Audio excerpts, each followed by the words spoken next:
did not like the attention that I was getting from my grandfather versus her, because my grandmother forever has been trying to feed me the narrative that my grandfather is a terrible person. He's a bad man. He's crooked, he's corrupted.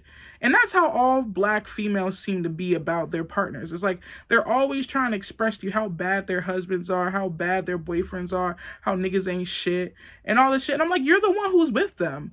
But you want everybody else to feel the same animosity you feel towards them, even though that's your man.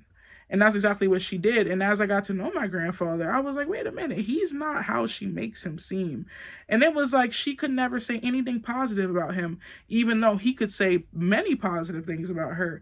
If I was like, yeah, I just saw Granddaddy Kirk out there. Or I could be like, I just saw Granddaddy out there. And she's like, yeah, he was so disrespectful last night. It was always something negative. And it irritated me because I'm like, why are you trying to manipulate my mind? Every single, like, it honestly is manipulation when you're trying to force me to think some way about a person because that's how you want me to think about them, because that's how you feel.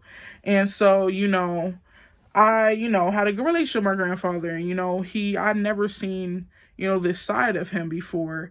And so, I felt like our relationship was growing, and he would talk and have conversations with me. And if we were talking, she'd start yelling for him to get his attention as if like he wasn't allowed to talk to me.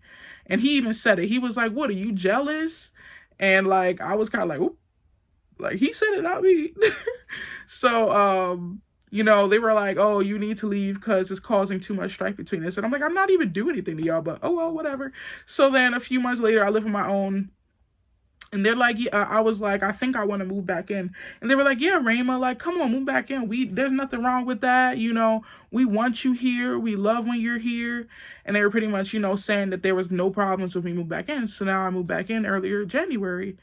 And my grandmother's health has been like slowly declining. And now it's at a point where she needs my help. And it's kind of like,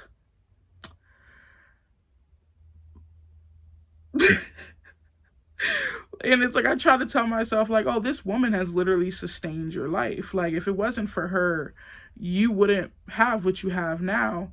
And that may be true, but that also may not be true. And I don't know if what I'm doing is wrong. Like, I don't know if me trying not to give her credit for my life is wrong.